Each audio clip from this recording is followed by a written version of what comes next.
కేసీఆర్ అసెంబ్లీకి వచ్చి 42% బీసీ రిజర్వేషన్ల బిల్లులపై ప్రభుత్వాన్ని అభినందించాల్సింది అన్నారు సీఎం రేవంత్.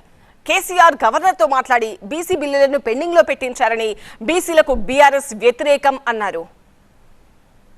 బలహీన వర్గాలకు న్యాయం చేయాలని 100 సంవత్సరాల నుంచి జరగని కులగణన తెలంగాణ రాష్ట్ర ప్రభుత్వం చేసినందుకు ఏది ఏమైనా రాజకీయాలను పక్కన పెట్టి ప్రధాన ప్రతిపక్ష నాయకుడు చంద్రశేఖరరావు గారు వచ్చి ఒక మంచి మాట, అయ్యా మేము చేయలేని పని ప్రజాప్రభుత్వం కాంగ్రెస్ పార్టీ చేసింది, నేను అభినందిస్తున్నా అంటే వారి పెద్దరికం పెరిగి ఉండేది కదా అధ్యక్ష. వారేమో రారు, ఇక వచ్చిన ఆయననేమో గిట్లున్నాడు, ఎట్లున్నాడో మీకే కనిపిస్తుంది ఆ పైనుంచి. ఇట్లాంటి వాళ్ళందరినీ ఇందులోకి తోలి తాను చెడ్డ కోతి అంట వనమల్ల చేడ్చిందంట. అట్లనే ఉంది లేవారం. గవర్నర్ గారు ఆ ఆర్డినెన్స్ను కూడా వీళ్ళ మాటలు నమ్మి, ఒకప్పుడు ఆయన ఒక రాష్ట్రానికి ఆర్థిక మంత్రి, ఒకప్పుడు ఈ రాష్ట్రానికి ఆర్థిక మంత్రిగా పనిచేసిన ఆయనకి ఇద్దరి మధ్యలో మిత్రులతో ఉండి తెర వెనుక లాబింగ్ చేసి ఇది కూడా రాష్ట్రపతి గారికి పంపించాలని చెప్తే ఈ ఆర్డినెన్స్ కూడా రాష్ట్రపతి గారి దగ్గరకు పోయింది అధ్యక్ష. 42% రిజర్వేషన్లు బలహీన వర్గాలకు వస్తే మొదటి వరుసలో గంగుల కమలాకర్ సంతోషంగా ఉంటాడని చెప్పిండు.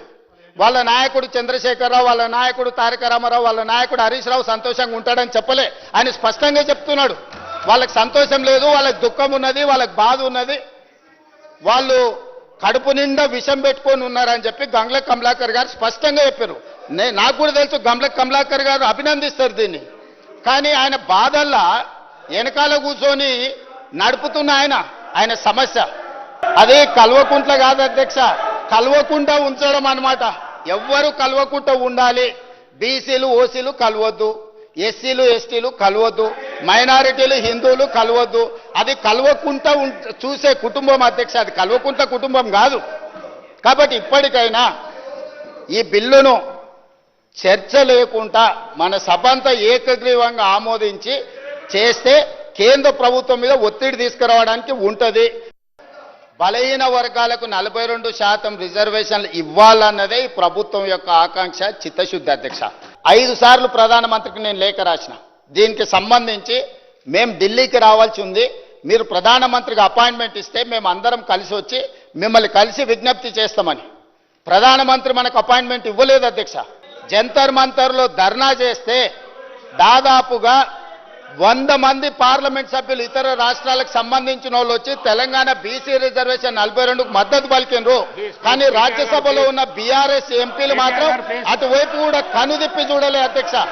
అంటే వాళ్ళ పార్టీ నాయకుడు బలహీన వర్గాలకు 42% రిజర్వేషన్లు ఇవ్వడానికి సిద్ధంగా లేరు, వాళ్ళకి చిత్తశుద్ధి లేదు.